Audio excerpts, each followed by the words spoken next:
কৃষ্ণ ভজনের শ্রেষ্ঠ সময় যৌবনকাল। কৃষ্ণ ভজন শিশুকালেও নয়, বৃদ্ধকালেও নয়। জগৎ জীবকে শিক্ষা দিবার তরে নিজে আপনি আচারী ভক্তি ভক্তরে শিখাচ্ছেন। অনেকে বলে আমার দীক্ষা শিক্ষা নেবার সময় হয় নাই, আমার ভজন সাধনের সময় এখনো হয় নাই। অনেকের বৃদ্ধকাল চলে যায়, 80 বছর কেটে যাচ্ছে, তবু তার জ্ঞান চক্ষু খুলছে না। আর আমার স্বয়ং মহাপ্রভু সন্ন্যাস গ্রহণ করেছিলেন কত বছর বয়সে? 24। কেন? বলে হতো জীবের আয়ু হলো স্বল্প, 1 সেকেন্ডও আমাদের কোনো গ্যারান্টি নেই। আমরা কেউ কি গ্যারান্টিতে বলতে পারি এই উত্তর দাঁড়িয়াপুর আমরা যারা রয়েছি আজকের এই রাত্রে আমরা শেষ পর্যন্ত টিকে থাকতে পারবো? বলুন। কি হিন্দু, কি মুসলমান, বৌদ্ধ, খ্রিস্টান, ব্রাহ্মণ, চন্দ্রাল, বৈশ্য, শূদ্র, আমরা কেউই গ্যারান্টি দিয়ে বলতে পারি না। আমাদের জীবন পদ্ম পদ্মের জলের নেই, ঢেউ লাগবা মাত্র কখন যে পড়ে যাবে, নিঃশ্বাসের কোনো বিশ্বাস নেই। আমার মহাপ্রভুর আগমন যুগে যুগে জন্ম জন্মান্তর। সত্য যুগে ছিল ধ্যান, ত্রেতা যুগে ছিল যজ্ঞ, দাপর যুগে ছিল পূজা অর্চনা।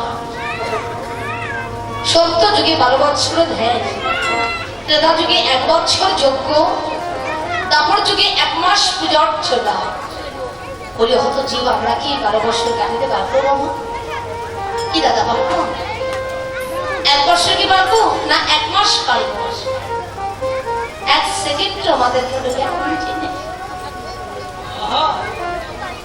12 বছর ধ্যান করে যে ফল পাওয়া গিয়েছে, ত্রেতা যুগে সে 1 বছর যজ্ঞ করে তারা মনি ঋষিগণ সে একই ফল প্রাপ্ত হয়েছে। সত্য ত্রেতা চলে গেল, এলো দাপর যুগ। দাপর যুগে 1 মাস পূজা অর্চনা করে তারা, যেখানে 12 বছর ধ্যান করে ফল পাওয়া গিয়েছে, সে পুনরায় একই ফল 1 বছর যজ্ঞ করে পাওয়া গিয়েছে। আবার 1 মাস পূজা অর্চনা করে সে 12 বছর ধ্যানের ফল সেটা 1 মাসে পেয়েছে।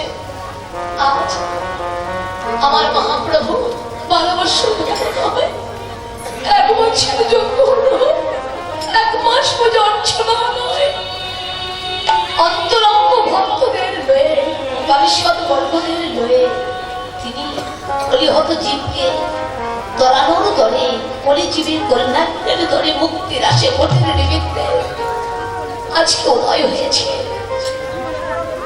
ভগবান রূপে তিনি ভক্ত রূপে রাস হয়ে ছোট চোখের ত্যাগ করে তার বেশি বিদ্যাঞ্জলি কষ্ট যে নাম কোনোদিন কোনো খালি কোনো জন্মে প্রাধান্য পায় না, প্রচারিত হয় না, যাহা চির অনর্পিত প্রেম সত্য, যা সত্যও হয় নাই, ত্রেতাতেও খেলে নাই, দাপর যুগেতেও খেলে নাই। আজকে কলির জীব বন্ধ সহায় বলে কলি জীবের মুক্তির লাগি গতির নিমিত্তে শ্রীমদ মহাপ্রভু স্কন্ধে ভিক্ষার ঝুলি নিয়ে উদয় হলে সে অনর্পিত প্রেম সম্পদ হয়ে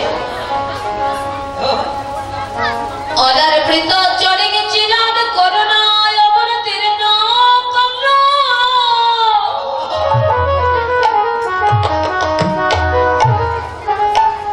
ওরে সমান পায়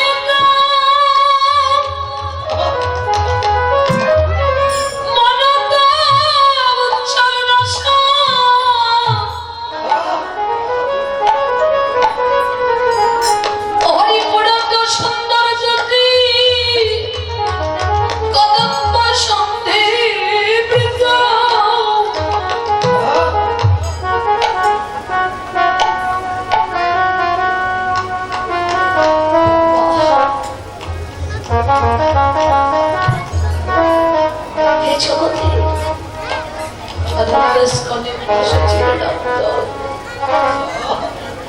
প্রভু আমার ধরাও নয় ছোড়াও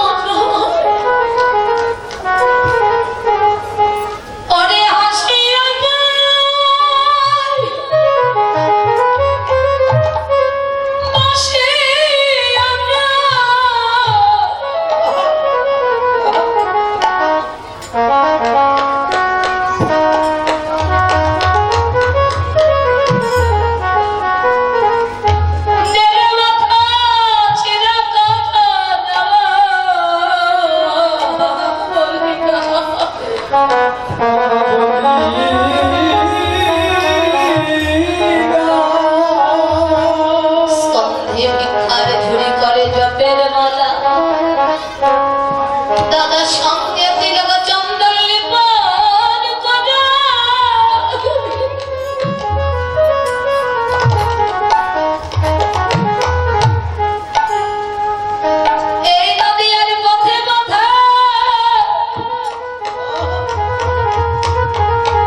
পরিত্যাগ করে কামিনী কাঞ্চনের খেলা পরিত্যাগ করে এই সুরধরি গঙ্গার ঘাটে এসে তোমরা একবারে খেলো হরি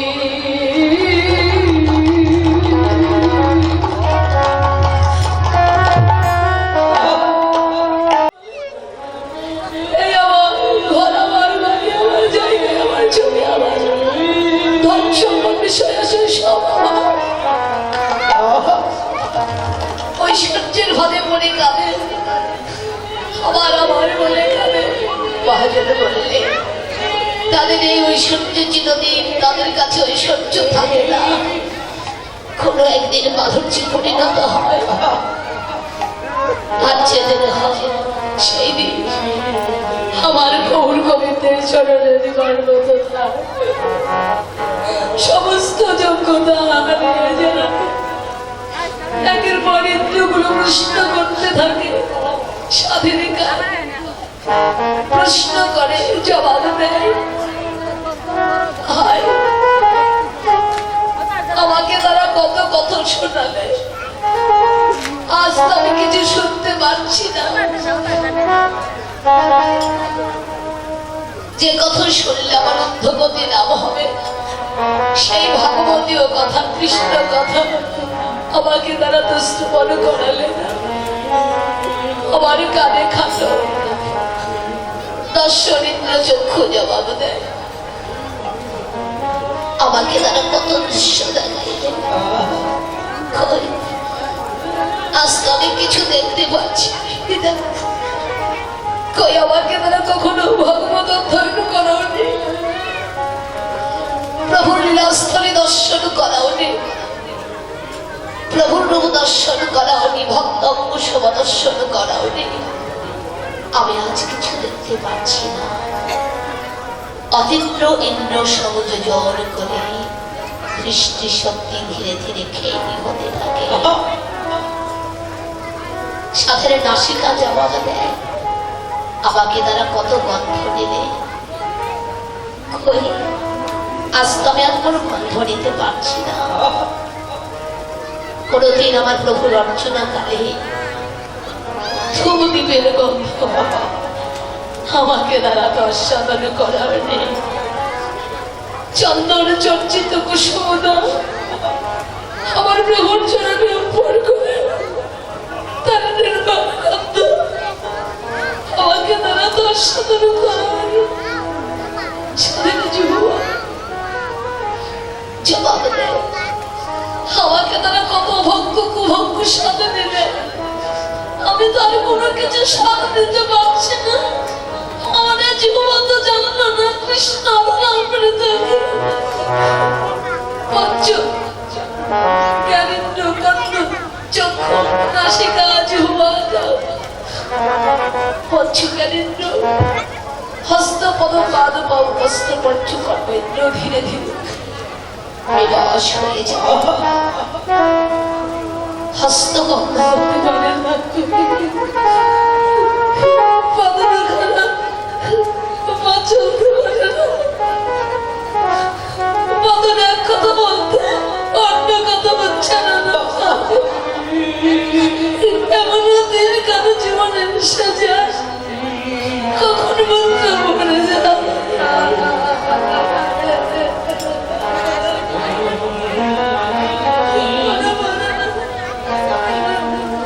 কখনো মন পড়ে যায় সম্পাদন করতে পারে না। এখন তো আমার জন্য নিকাত দিনে করেন না।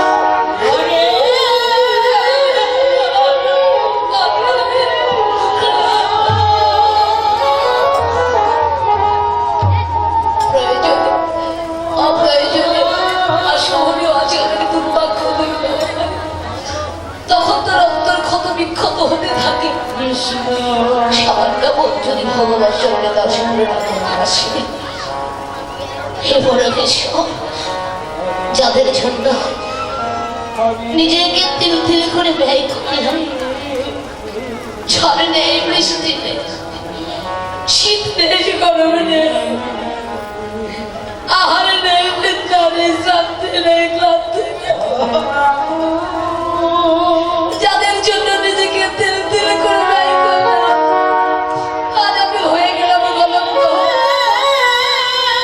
দেখবে দীর্ঘদিন বিছানায় পড়ে থাকলে, দীর্ঘদিন কি এক সপ্তাহ বা এক মাস, কেউ যদি বিছানায় পড়ে পড়ে বলতে করে আপন জন্য ক্ষিপ্ত হয়ে বলে পুরোটা মরে না গেল, আমারটা বিদায় পাই না গেল, সেই দিন কোনো আত্মীয়তা কোনো ভালোবাসা থাকে না। চিরদিন আমি আবার আবার বলে কাঁদলাম, কিন্তু একদিনে ভেবে দেখলাম না আমি যে আমি কে যে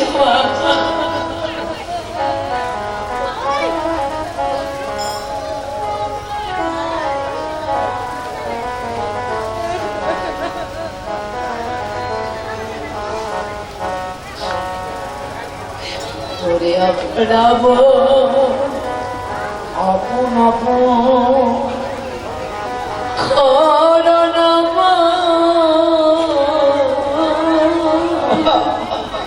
করোনা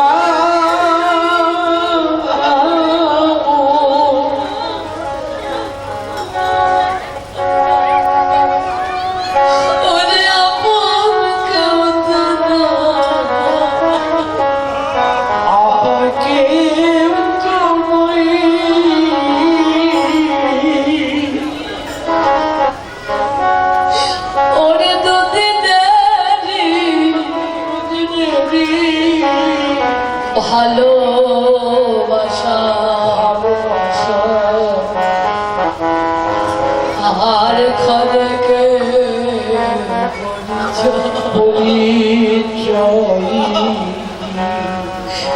ওরে ভাই বলো, ভাই বন্ধু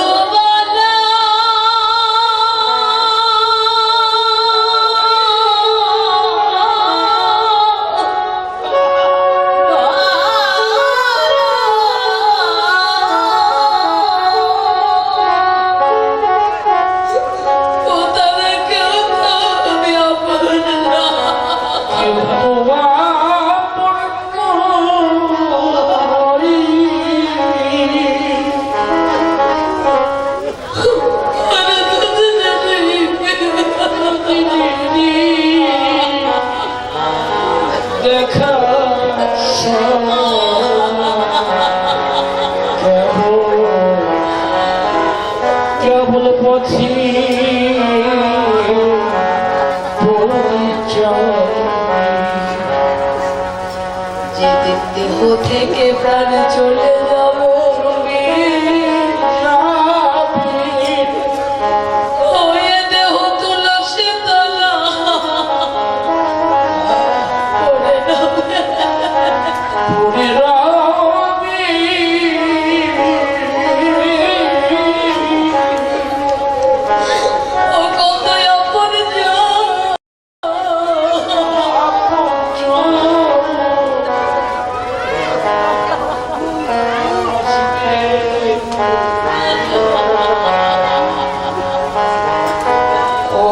কাছে বসে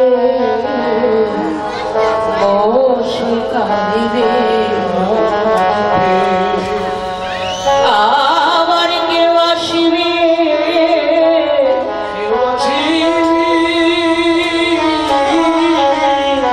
দূরে থাকবে বলবে মরা বলে ওই দেহ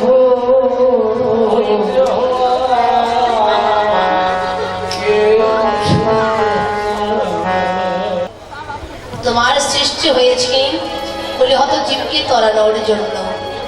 কলিহত জীবকে উদ্ধার করো তুমি, নাম প্রচার করো।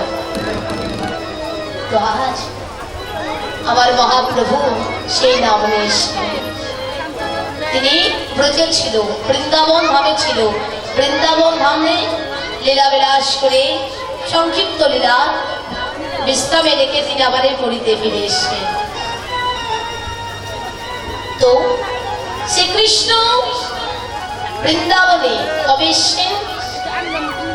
অচৈতন্য জীবকে চৈতন্য দিবার নিমিত্ত ধর্ম সংস্থাপনের করে সাধক পরিত্রাণের আশায় সৃষ্টি রক্ষার্থে অহংকারী ব্যক্তির অহংকার জন্য বিচূর্ণ করবার করে দাপর যুগে অন্তিম ভাগেতে ভাদ্র মাসে কৃষ্ণ পক্ষে অষ্টমী তিমি রোহিণী নক্ষত্রে বুধবার অর্ধরাত্রিতে শ্রীকৃষ্ণ অবতার অবতীর্ণ হয়েছিলেন। বৃন্দাবনের দূর অবস্থা দেখে কিছুকাল প্রয়াগ ও কাশীতে ঘুরে ঘুরে ধর্ম সংস্কার সাধন করলেন শুধুমাত্র 22 বছর। প্রয়াগ ও কাশীতে ঘুরে ঘুরে 22 বছর লীলা বিলাস করে লীলাকে বিশ্রামে রেখে তিনি আবার এই পুরীতে আবার ফিরে এসেছেন। নবদ্বীপ ধামে এই মায়াপুরীতে তিনি আবার ফিরে এসেছেন। জগন্নাথ দেবে মন্দিরে প্রবেশ করলেন, সেখানে একটি অলৌকিক ঘটনা ঘটে যায়। প্রভু সেখানে লীলার অবসান ঘটে। কত সালে? জগন্নাথ দেবকে বাহু প্রসারিত করে ধরতে যাওয়া মাত্র তিনি অন্তর্ধান হয়ে যান। 1533 খ্রিস্টাব্দে আষাঢ় মাসে প্রভু অন্তর্ধান হয়ে গিয়েছিলেন ওই জগন্নাথ দেবের মন্দিরে। আজকে অন্তর্ধান কোথায় হয়েছে? প্রতিটি ভক্তের হৃদয় মন্দিরে, সীমিত হৃদয় স্থানে সবাই জাগে হরি বল হরি বল হরি বল বলে ভক্তদের নিয়ে আজ এই পুরীতে পূর্বে খেলা করেছিলেন হরিনামের খেলা। কিসে? ওরে খেলা রবি নগর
হবেই নিশ্চয়।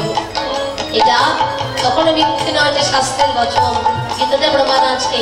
যে মা মাসি সন্তান গর্ভকালে দেখে ভাগবত আলোচনা করেন, পূজা অর্চনা করেন, বৈষ্ণব সেবা করেন, মন্দির ঝাড়ু দেন, বৈষ্ণবের উচ্ছিষ্ট প্রসাদ গ্রহণ করেন, মা যদি কৃষ্ণ ভক্ত হয়, মা যা যা করে গর্ভের সন্তানের ভিতরে সবকিছু সঞ্চারিত হয়।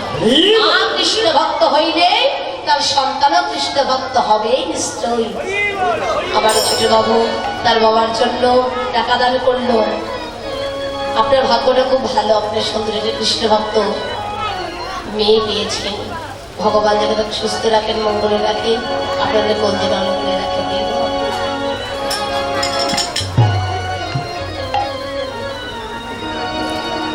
এই জগৎ সংসারে যে বাবা মা সন্তানের ভবিষ্যৎ চিন্তা করে, সেই সন্তানের কোনো লাভ হয় না। যারা ভবিষ্যৎ নয় সন্তানের চরিত্র নির্মাণ করে, তাদের প্রতি বিশ্বাস সংসার করে, তাই না? মানুষের পরিচয় কি জন্মসূত্রে? না, মানুষের পরিচয় একমাত্র কর্ম। কর্মে যাদের নাহি কলঙ্ক, জন্ম যেমনই হোক, পূর্ণ তাদের চরণ স্পর্শে ধন্য হয় নরলোক। শাস্ত্রে বললেন, উঁচু কুলে যারা জন্ম নেয় তারা শুধু পুজো পাবে, আর নিচু কুলে যারা জন্ম নিয়েছে তারা শুধু ঘৃণা পাবে। তা কখনোই ঠিক নয়। মুচি যদি সূচি হয়, যদি কৃষ্ণ ভজে, আর সূচি যদি মুচি হয়, যদি কৃষ্ণ তেজে, মরার পর কি নরকে যাবে সে? নিজের কর্মের গুণের ফলে বেঁচে থেকে তিল তিল করে আপনাকে আমাকে নরক যন্ত্রণা ভোগ করতে হবে। কেননা পরম বৈষ্ণব ভক্ত হয়েছিলেন। আমার প্রভু কিন্তু ব্রাহ্মণের ঘরে সেবা নেয় নাই। প্রথম সেবা নিয়েছিল পরম বৈষ্ণবকে রাম মুচি, আছে না? দেখবেন শাস্ত্রগুলো দেখবেন, রাম মুচি, মুচি রাম, রহিদাস। এই রহিদাসটা কে ছিলেন জানেন? অর্জুনের গুরুদেব। অর্জুনের গুরুদেব হলো রহিদাস। পরম বৈষ্ণব মুচিরাম তার পরে ভগবান সেবা নিয়েছিলেন। কেন? তার শুচি ছিল, শুচিতা ছিল, সে পরিষ্কার পরিচ্ছন্ন পবিত্র ছিল। যাদের মুখে আবার আমিত্ববোধ অহংকার থাকে, তারা কোনোদিন পরিষ্কার পরিচ্ছন্ন পবিত্র হতে পারে না।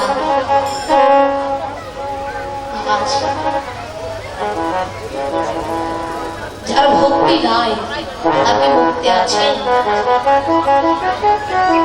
হরিভক্তি বিলাসকে বললেন, নামে ভক্ত সচত প্রেদি মদ ভক্ত সকাচ প্রিয় তস্যৈন তত্ত্বগ্রহং সচর যথা পূজা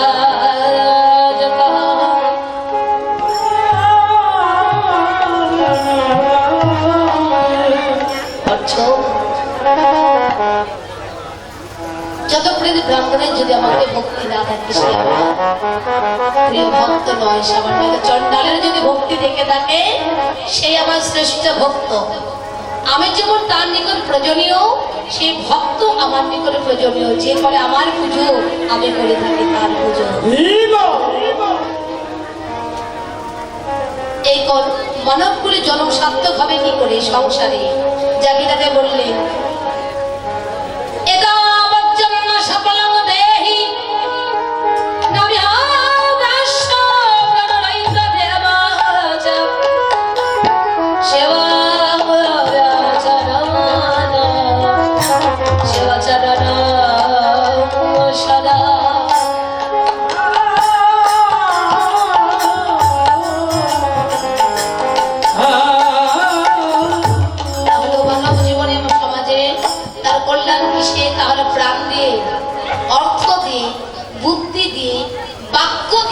সর্বদা জীবের কল্যাণ সাধন করবে। হে জীব, সেখানে তোমার এই সমাজে তোমার কল্যাণ সাধনা হবে।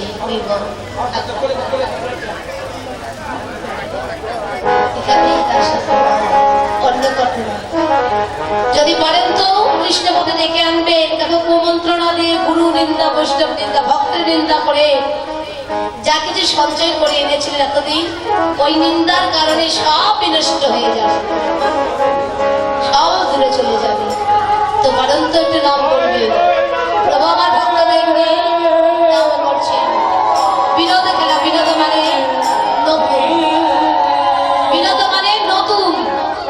আজকে সবাই নতুন, খামটাও নতুন, নামটাও নতুন। হরি বল। সবাই একটু হাত তুলে নি, সবাই হাত তুলে নি, একটু নাম করবেন। আমার সঙ্গে আপনারা একটু নাম করবেন, সবাই নাম করবেন, কেননা মহাপ্রভু তিনি বাহু তুলেছেন, হাত তুলে হরি নাম করেছেন। সবাই হাত তুলুন। দাদারা চেয়ার থেকে পড়বেন না, হাত তুল থেকে পড়ে যেন না যান। এভাবে নয়, এভাবে। হরে কৃষ্ণ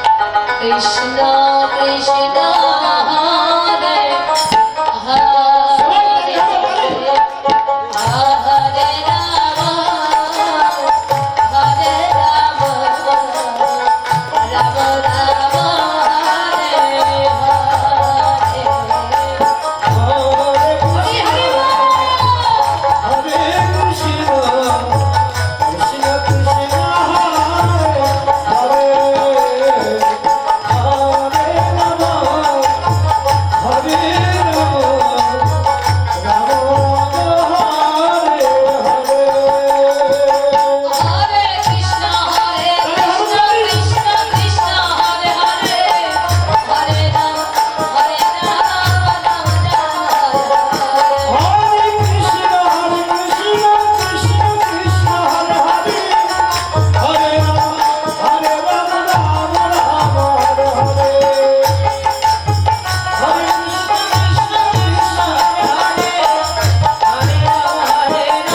রাম রাম হরে।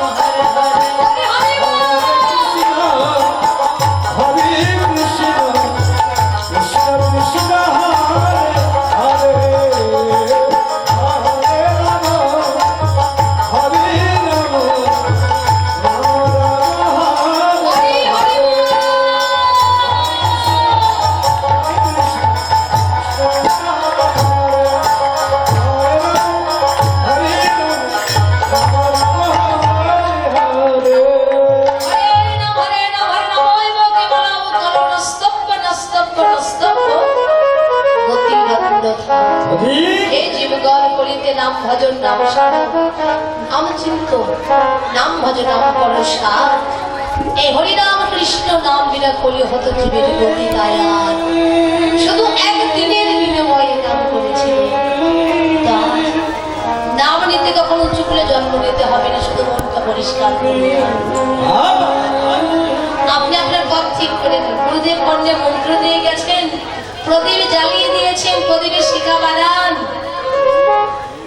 কর্মের মাধ্যমে বীজটা রোপণ করে ফুল ফোটালে ফুটে। জমি কদিন পরে আছে, চাষাবাদ করুন, একটু হাত পা নাড়া, বলে হরি হরি বল, যার কথা সে আপনা আপনি তো। কেউ কারো কর্মের ভাগ নেয় না, পাপের ভাগও কেউ নেয় না। যে যেমন কর্ম করবে সে তেমনই তার ফল পাবে, কি তাই না? তো আজকে যাই হোক, সবাইকে নিয়ে প্রভু হরিনামে খেলা করছে। তো তো খেলা করতে করতে তিনি অবসান করছে। মা ডাকছেন, নিমাই বাবা, নিমাই কোথায় গেলি বাবা? আমি সারাদিন তোকে দেখি নাই, আমার ঘরটা আঁধার হয়ে আছে, আমার বুকে ফিরে নিমাই এক মুহূর্ত তোকে দেখি না, দেখে তো থাকতে পারে না। মা তো মা ডাকছে, নাগরিকে চেয়ে বলছো, নাগরিকগণ তোমরা কেউ কি আমার নিমাইকে দেখেছো? বলে না মা, দেখো নাই, সোনার বড় নবীন বেশ, চাচলে বেশ। বল বলে নিচে পথ চলে নিমাইকে দেখেছো? বলে না না না না, আমরা কেউ দেখি নাই মা। ফুলে লঞ্চিত হয়ে মূর্ছিত হয়ে বলছে, নিমাই বাবা, নিমাই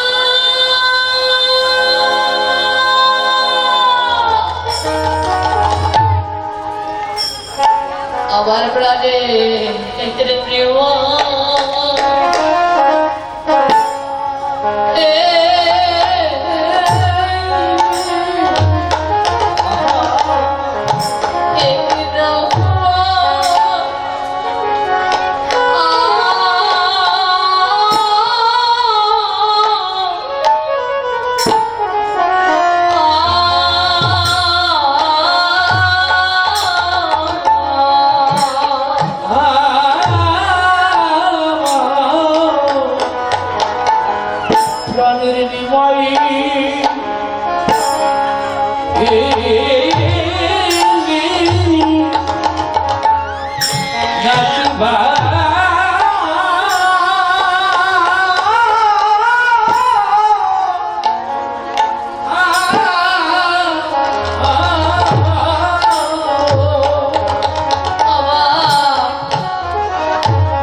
কৃষ্ণ বলো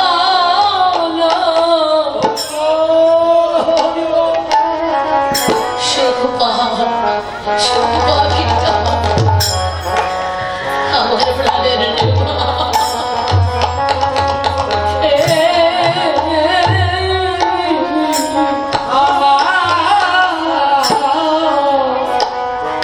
কৃষ্ণ বলা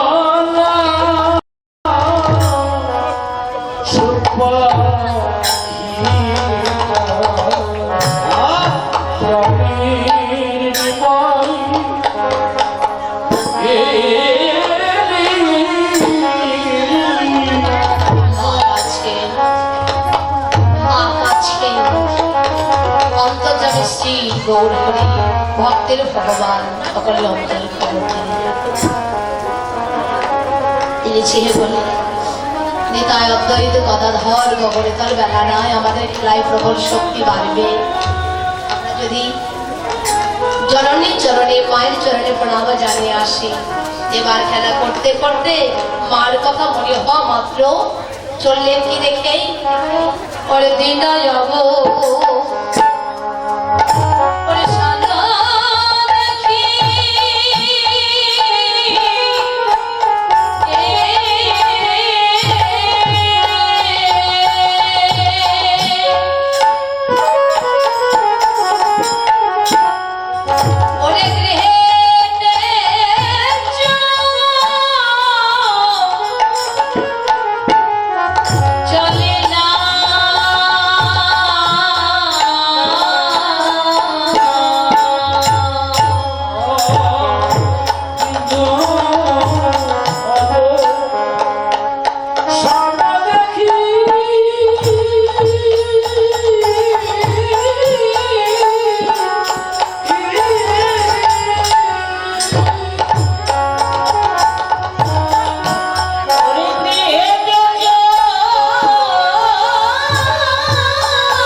দেবার পরে তোমরা যে যেখানে যাও দীক্ষার শিক্ষা নাও, গুরু ধরো, তীর্থস্থান গমন করে আসো না কেন, ভক্তর চরণ সেবায় যদি রাখতে চাও আগে মার চরণে প্রণাম করো, মা জগৎ জননী চরণে প্রণাম করো, মার আশীর্বাদ করো। আশীর্বাদ ভজনে যে শক্তি পারবে যারা মাতৃ চরণে ভক্তি করে, এই কিন্তু শ্রবণ করা তাদের সার্থক হবে। যারা মার চরণে মাথা নয় দেয় না, তার কখনো ভগবানের চরণে মাথা নয়, ভগবানের কৃপা অর্জন সে কখনো কোনোদিন করতে পারে না। জগৎ জননী যারা মাকে প্রণাম করে না, তার সব কিছু জব্দ, তার সব বিফলে যাবে, ইহকাল পরকাল তার কাছে কোনো জায়গায় স্থান পাবে না। চরণে চরণে প্রণাম করলেন, বৈষ্ণব চরণ পাবার আশায় দাঁড়ালে কে ধোলায় ধসরায় অঙ্গ গদ গদ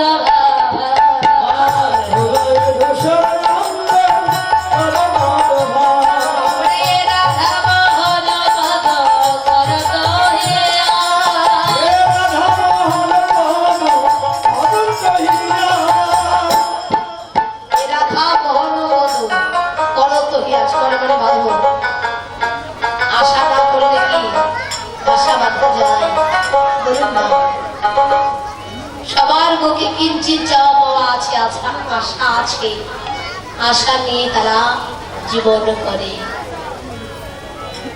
আজ এ পথে মহাপ্রভুর চরণ বাবার করে মারা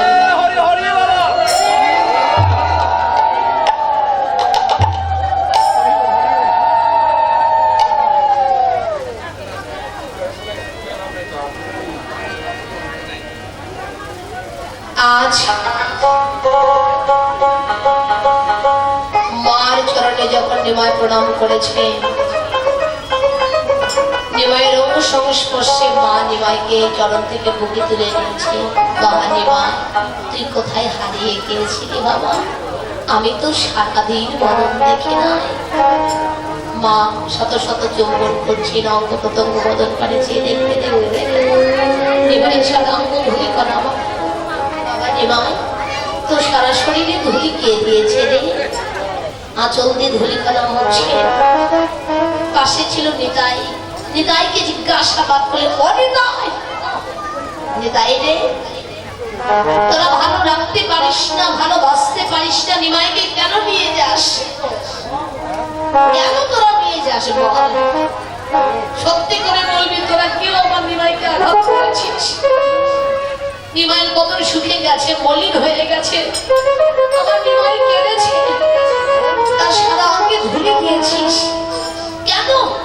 তোদের প্রাণে দয়া ছিল না, মায়া ছিল না? কেন দিয়েছিস সত্যি করে বলবি? এ তাই বললেন, মা তোমার নিমাইকে যারা ভালোবাসে তারা কি কখনো আঘাত করতে পারে? তারা কি ধুলি না লাগে না? আমরা কেউ ধুলি দেই না, তবে সুরধনী গঙ্গাহারে দিই শত শত ভক্ত পেয়ে তোমার নিমাই ছড়ানো রাস্তায় নিয়ে বলল, যে জন আগে সুরধনী গঙ্গারে তীরে হরে কৃষ্ণ হরি বলে বলে ভক্তের চরণে গড়াগড়ি দিবে তার জয় হবে। একথা বলিতে বলিতে তোমার নিমাই আপনি গড়াগড়ি গেল। মা নিতাইকে ডেকে বললে, নিতাই রে যখন আমার নিমাই গড়াগড়ি গেল তখন কেন শক্ত করে কঠিন করে ধরতে পারিস নি বল বাবা? নিতাই বললেন, মা তুমি ঘরের কথা বলছো, আমরা হাতে বানিয়ে দিয়েছিলাম, তখন কি হয়েছে মা জানো? আমরা যে জন ধর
ভক্তি রাখতে পারি, তোমার চরণে ভক্তি রাখতে পারি। দেখো বাবা মা, কি হিন্দু কি মুসলমান, বৌদ্ধ খ্রিস্টান ব্রাহ্মণ চন্দ্র বৈশ্য শূদ্র, যে মা জন্ম দিল সেই মাকে যারা অবজ্ঞা করে অসম্মান করে, মাকে মা বলে ডাকে না, মার সেবা ভক্তি করে না, তার কীর্তন করা বিফল, তীর্থস্থানে যাওয়া বিফল, গয়া কাশী বৃন্দাবন ঘুরে আসা বৈষ্ণব সেবা দেওয়া, তার সব বিফলে চলে যায়। তার এবকাল পরকাল থাকে না। কিছু কিছু সন্তান আছে যে গয়া কাশী বৃন্দাবন ঘুরতে যায়, ঘুরে এসে নিরামিষ খায়, মা আমিষ খায় বলে মায়ের হাতে রান্না খায় না। শ্রী শ্রী ঠাকুর প্রসাদ বললেন, ওরে মূর্খ, যে মা সকল প্রসাদের ঊর্ধ্বে, মা সকল প্রসাদের ঊর্ধ্বে, যে মা তোমাকে জন্ম দিল, গর্ভকালীন রেখে গর্ভে রেখে জন্ম দিয়ে তোমাকে প্রসাদ পুজো অবস্থায় নিয়ে আসলো, সেই মাকে তুমি অবজ্ঞা অসম্মান করছো, মাকে ভক্তি করছো না, তোমার জপ তপ সব বিফলে যাবে। রান্না খাচ্ছ না, তোমরা নিরামিষ খাও কেন গো? নিরামিষ খাওয়ায় আমিষ খেলে ধর্ম নষ্ট হয়? না না না, কোনো শাস্তি না, এটা ভাগবতের কথা। মানুষের খাওয়াতে কোনো ধর্ম নষ্ট হয় না, ধর্ম নষ্ট হয় মানুষের মনুষ্যত্বের কারণে, ধর্ম নষ্ট হয় মানুষের মনুষ্যত্বের কারণে। মনুষ্যত্ব রাখুন, রক্তে মাংসে গড়া হলে মানুষ হওয়া যায় না। তো যারা মাকে ভালোবাসে তার সব জায়গায় পরিষ্কার। ভগবান তো বলে নাই তোমরা মা বাবাকে অসম্মান করে, মা বাবাকে বঞ্চিত করে, সেবা থেকে বঞ্চিত করে তোমরা আমার পুজো করো। কি বলেছে? কোন শাস্ত্রে কি আছে? যারা মা বাবার পুজো করে ভগবান তার পথ পরিষ্কার করে রেখেছে। মা বাবা যদি না থাকতো, আপনার আমার অস্তিত্ব কি থাকতো?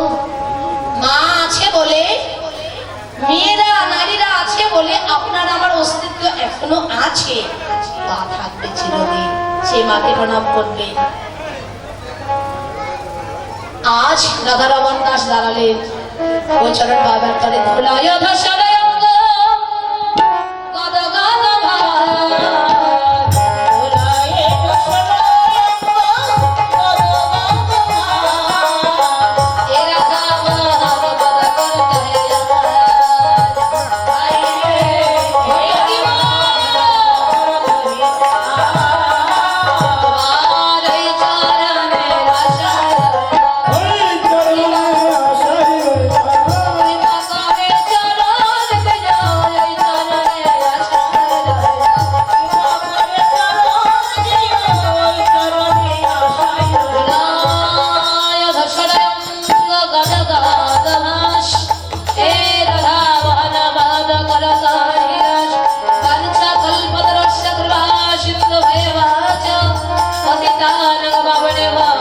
সকল বৈষ্ণবে